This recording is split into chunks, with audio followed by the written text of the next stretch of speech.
It is not the critic who counts, not the man who points out how the strong man stumbles or where the doer of deeds could have done better. The credit belongs to the man who is actually in the arena, whose face is marred with blood, who strives valiantly, who errs, who comes up short again and again, because there is no effort without error and shortcoming. The credit belongs to the man who does actually strive to do the deeds, who knows great enthusiasms, the great devotions, who spends himself in a worthy cause, who at the best knows in the end the triumph of high achievement, and who at the worst, if he fails, daring greatly, so that his place shall never be with those cold and timid souls who know neither victory nor defeat. Maybe you've heard this before. This was a portion of a speech by Teddy Roosevelt. It was in 1910, the year after he left the presidency. And in it, you hear the reflections of someone who has led and who has reflected upon maybe some of the things he got right and some of the things he got wrong. And he was speaking to other leaders about the challenges of leadership. And make no mistake, you hear in his words the loneliness of that leadership. Leadership is lonely. But make no mistake, every single one of us is a leader. And hear me as I describe this. Some of us have organizational leadership responsibilities, but some of us don't. Yet each one of us is called by God to lead our own lives. God gives each person dominion over their life to co-rule it with God, which means if we are going to lead or live and lead with integrity, life will invariably put us in the arena where we get to choose to strive, to do the deeds, to fall short, to wipe off the blood of the cost of our own failures. Today, in our series on courage, we're going to talk about Moses. We're going to read about Moses. We're going to read about the moment where his courage, it collapsed. It collapsed under tremendous weight, and he broke. But in his breaking, we're going to see how a breakthrough happens. If you live in the world of Christian, you'll know that breakthrough is in the glossary of Christianese, and Christians use these words like breakthrough and things like that.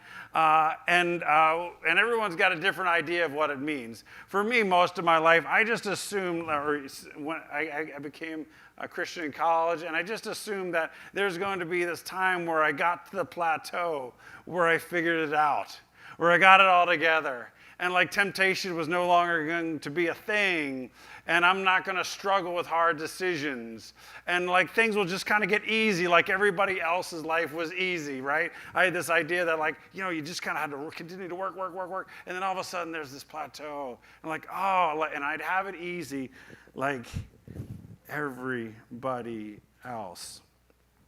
But that's not what I would describe as a breakthrough. If you've ever felt stuck with something, and it's like, I don't know how to get through this situation, the complexities of it, and with this person and this thing and this situation, it's like bigger than me, and I just don't know how to get around it, but it's not what it ought to be. And you feel stuck. And a breakthrough is oftentimes when we, in some sort of way, through our prayers and God moving, something unlocks, and all of a sudden, whatever that thing that was causing us or a situation to be stuck is now unstuck. Now, that's not what I would say is characteristic of the breakthrough. That oftentimes, that's been my experience of it, whether helping people as a pastor or in my own life. But sometimes circumstances changes, and sometimes it doesn't change. But what always changes is me.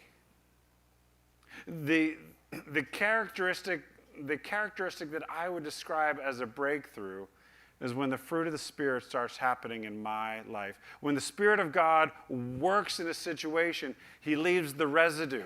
He leaves the residue of his presence in the situation. And if he's been working in my life, if he's been working in my heart, it's going to look something like love, joy, peace, patience, kindness, goodness, faithfulness, gentleness, and self-control.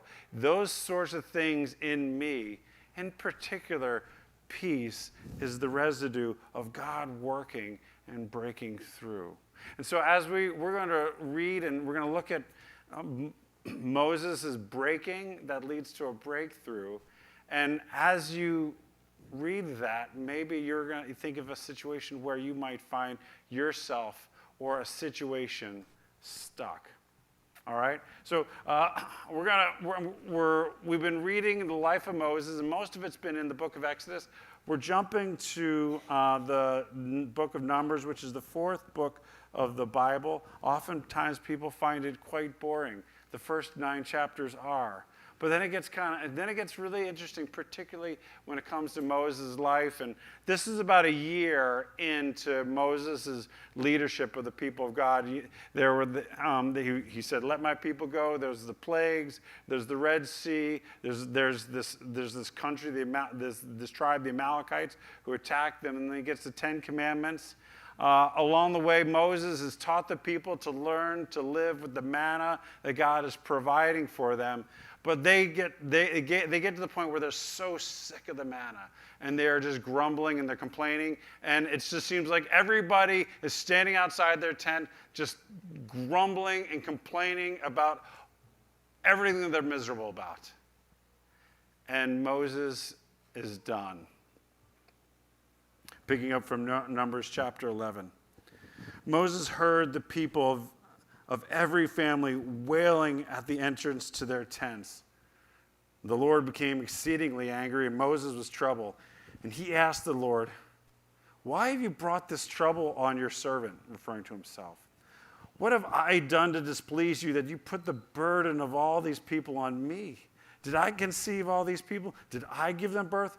Why do you tell me to carry them in my arms as a nurse carries an infant to the land you promised on oath to their ancestors? Where can I get meat for all these people? They keep wailing to me, 'Give us meat to eat.' I cannot carry all these people by myself. The burden is too heavy for me. If this is how you are going to treat me, please go ahead and kill me. If I have found favor in your eyes, and do not let me face my own ruin." The Lord said to Moses, "Bring me 70 of Israel's elders who are known to you as leaders and officials among the people. Have them come to the tent of meeting, that they may stand there with you.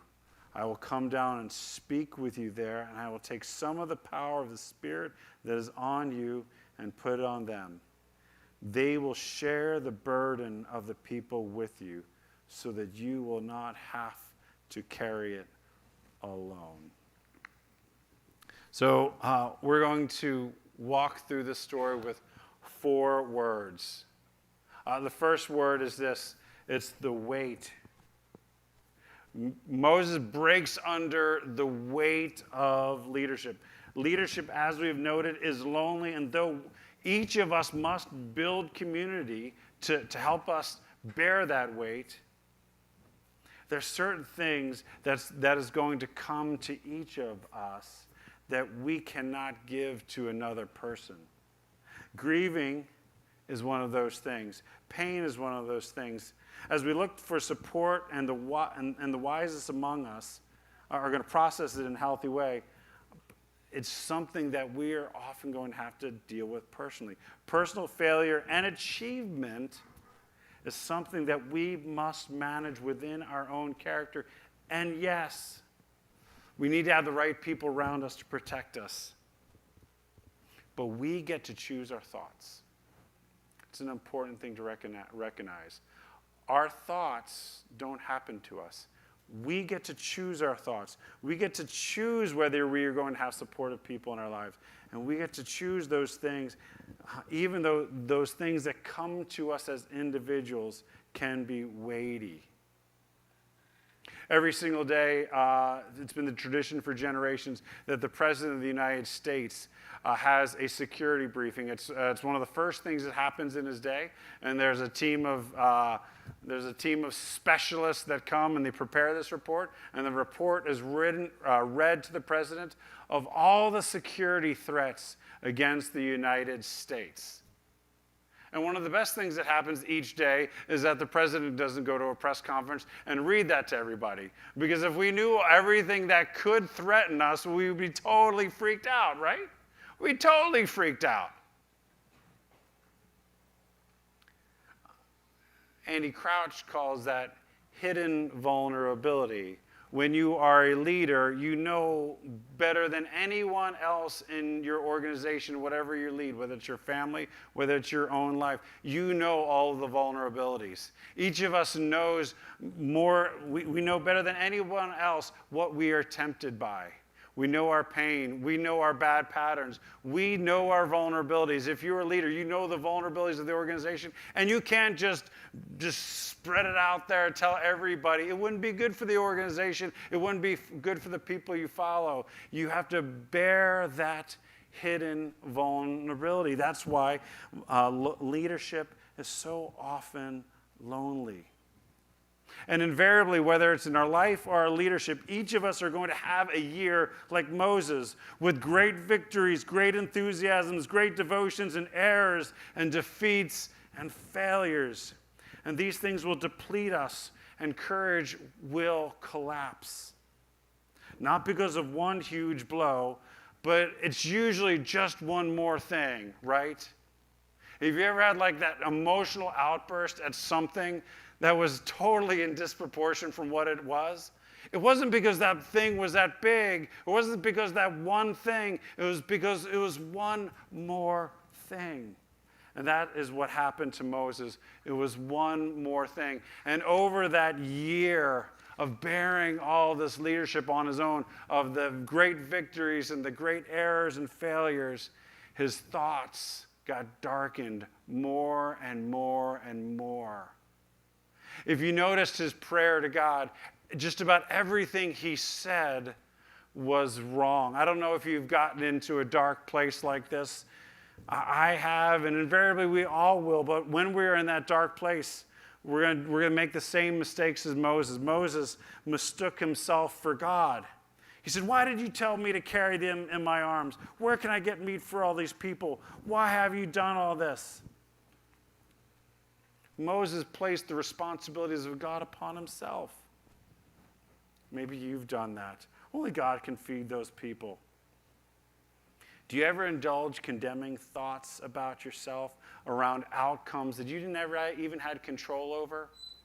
Like, why am I not married? Or why haven't I had kids? Or why haven't I gotten that promotion? Or if I only such and such, these other things. And anybody else listening to them say like, well, you're not in control of that. Why are you beating yourself up for that? Why are you making yourself God in a situation where you're not God? But that's what happens when life beats us down. We start confusing ourselves for God. The other thing is Moses mistook himself for God. He mistook God for himself. He started putting his thoughts into God. He says, "What have I done to displease you that you would do these things to me?" There's nothing that Moses did. Just because we have bad circumstances doesn't mean that God's angry at us or disappointed with us. Just because things are difficult, it doesn't mean that it's personal to you. For many of us, we are hard on ourselves because we assume God thinks like we do. We assume that if the circumstances aren't what they think they should be, is because God is disappointed or he's punishing. That might be how you think, but that's not how God thinks. In his depression, Moses mistook himself for his people. He over-associated himself with his people. He said, don't let me face my own ruin. And as leaders or parents, this is a hard one because we take responsibility. As a leader, we don't go around and say, my people won't do this or that. Leaders say, I have not led my people to do that. If our people aren't following, we don't blame them. We just say, look, it's on us. We haven't led them well enough. But at times, people are going to make their own decisions, and their decisions are not your decisions. As parents, your kids, they're going to listen to you. They're going to know what you think, and they're going to make decisions that don't agree with what you think. That is not your decision. That is on them. They stand before God with that decision, not you. You don't have to bear the shame and the weight of a bad decision your child has made. But Moses was overwhelmed because these people were complaining against God, and he made it his thing. And maybe more regrettable than anything else, Moses mistook himself as being alone. He said, I cannot carry these people by myself. And man, I feel for him. I don't know, do you feel for him in this? Where he's like, I feel like I need to carry these people. What's interesting is that early on, right before God gave the 10 Commandments, he gave this picture to Moses. He's like, look, here's what I'm going to do. I'm going to bring these people to the promised land like an eagle trains its little eaglets to fly. It's like right underneath my wings. I'm going to carry them. And Moses is like, how am I supposed to carry them myself? When God was with them all along. Your life isn't only on you. I hope you know that. Your life isn't on you to carry on your own. Yes, you're called to lead, but not by yourself. God is with you. There's none of these situations and these jacked up thinking that I haven't indulged in. Maybe you have as well. As I've talked to mental health and professionals, depression and anxiety is almost always the fruit of a mind working too hard. And when you feel depressed, you're not doing as much as you wish you could do because you're so weighted down. But quite oftentimes, it's because your mind is working so hard on so many things. We shame ourselves, and that increases the exhaustion. In a few weeks after Easter, we're going to address this head on. We're going to do a series on rest, where we're going to talk about the underlying issues that keep us from resting, keep us forever in cycles of this kind of dark thinking. Jesus would tell the people who are trying so hard, he said, come to me all who are weary and heavy laden, and I will give you rest. My yoke is easy and my burden is light. And as Christians, it's time for us to kind of figure this thing out. Moses was so tired, he was so burdened, and that led him to his breakthrough. And the word on that is honesty. Remember just about everything that came out of Moses' mouth was wrong. But here's the one thing he got right in that. Here's what was most beautiful about that, is that he was finally honest. And it finally came out of his mouth. He said what he felt. He said what he experienced. And he brought it to God. And in bringing it to God, things started changing. In some ways, I think that's the miracle of the scriptures, right? Anytime you read a self-help book, have you ever read a self-help book by somebody who can never get anything right? No, the self-help book is written by the person who gets everything right? And they've got their picture, like the best picture they've ever taken of them in their life on the front. And whether it's time management or it's like food or whatever, they got that entire thing under control, and everybody should be like them.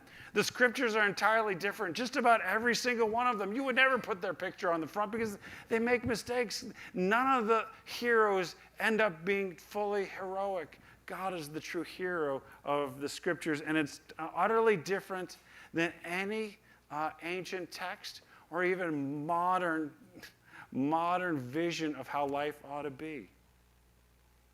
The scriptures are deeply honest. There's an old, some would say, deep track song from Billy Joel where he said, honesty is such a lonely word. Everyone is so untrue. Honestly is hardly ever heard. And as he said, that's mostly what I need from you. These are words I think God would say to each of us. That's what he wants from us, is honesty about our situation. It's where things change. I had this experience as a pastor where as the associate pastor, I was sort of like the vice principal of the church. Everything that went wrong in the church came to my office. Anyone who was having struggles would come to my office.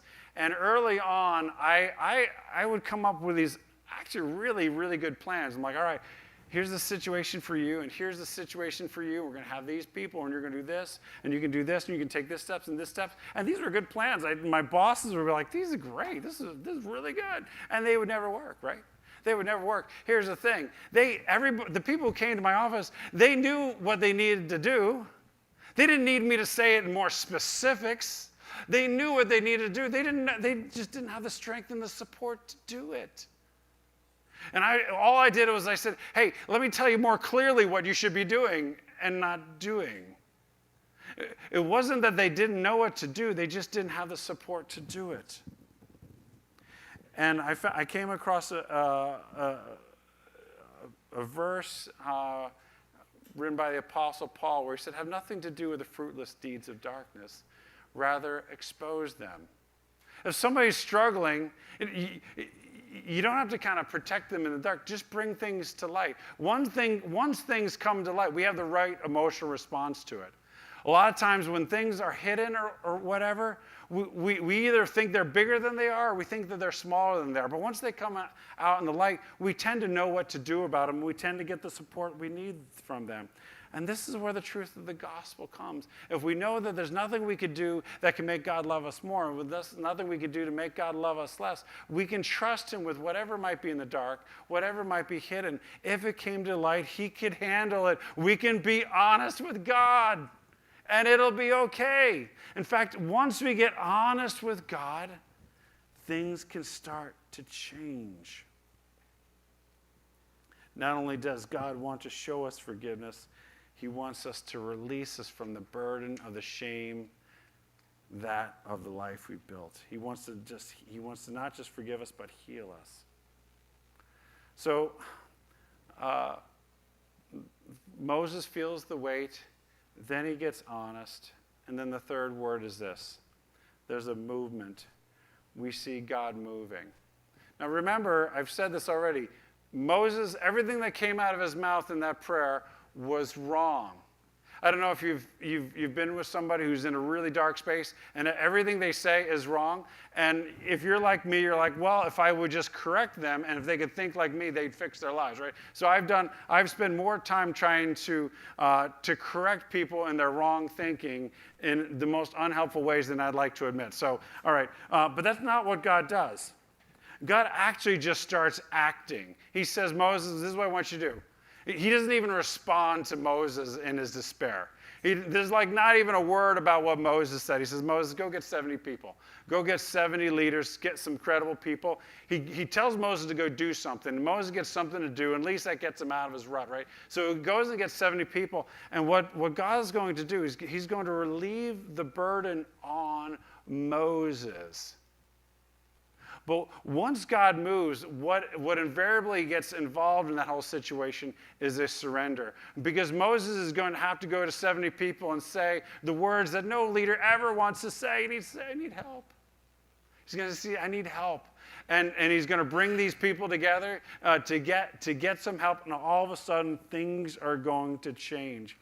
God moves, but when God moves, he involves Moses in the movement, which is going to force Moses into a surrender. Now, I've surrendered a whole bunch of things in prayer, and that's another word of Christianese or whatever. Like, all right, I'm going to stop trying to control this thing. I'm going to give it to God. Right? I've surrendered a whole bunch of things in prayer, and nothing changed. But this time with Moses, it gets tangible. When God moves, the surrender Well, it needs to be tangible. For Moses, he needed to invite some people together and say, hey, I need some help. It could look a lot of different ways. A few years back, a guy named Jeff Goldblatt, you've never heard of him.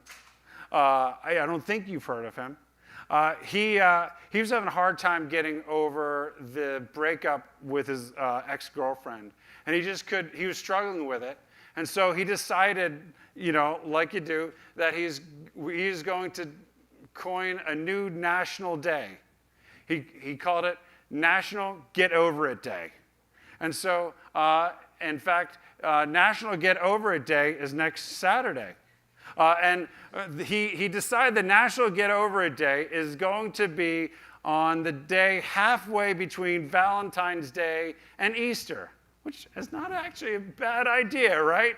And so that's going to be actually this coming Saturday. And it's a tangible day to say, all right, I'm going to forgive that person, and I'm going to get over it, and I'm going to move forward. I have a couple days. I can wallow in my self-pity, and I can wallow in my disappointment, and I can say mean things about her to whomever, right? But on Get Over It Day, I'm going to forgive her. I'm going to put that stuff aside, and I'm going to move on. It was tangible. I give him credit for that.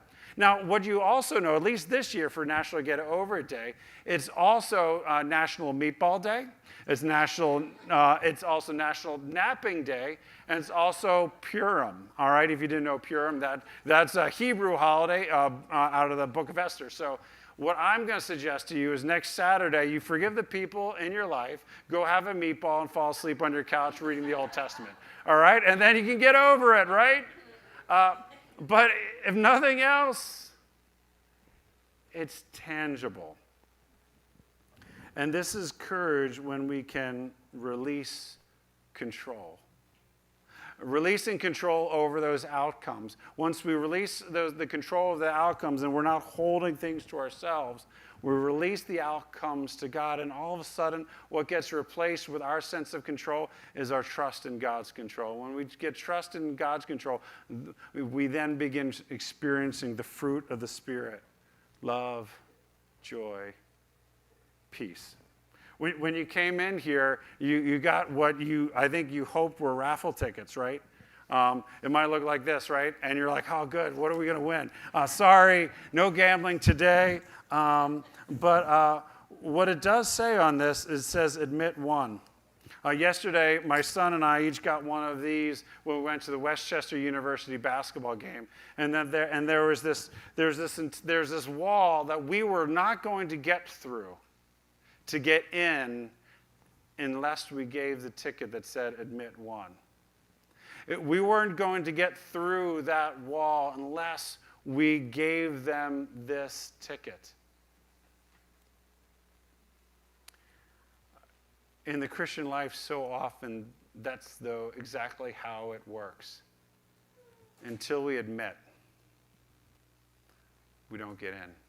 We don't get past. There's no breakthrough without admittance. Until we get honest.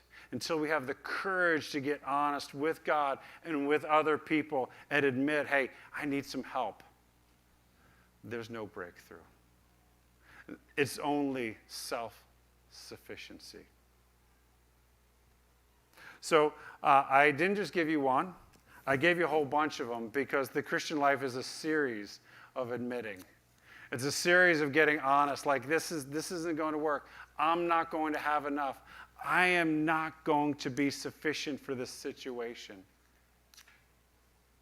That's how it worked in Moses' life. It's how it's worked in my life. And in many ways, that's what happened for Moses. The breakthrough happened when Moses realized that he was not sufficient to lead the people of Israel. He was going to need some help. There's going to need to be other resources from God. And that's just the fourth word. It's the life of insufficiency that God invites us into. If we're committed to our own self-sufficiency, we can only go after this much in life because it's going to be all about us.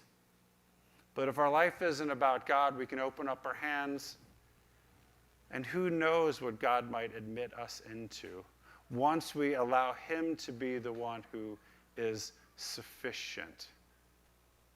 Once we find that our safety isn't based upon what we can control, our safety is based upon our obedience and trust and finding ourselves at the center of His will, the safest place in the world for us. In the breakthrough, I invite you to get honest. Look for a way God might get whatever's stuck to be unstuck. And see what happens when you admit what you need and what kind of life God will admit you into. Let's pray.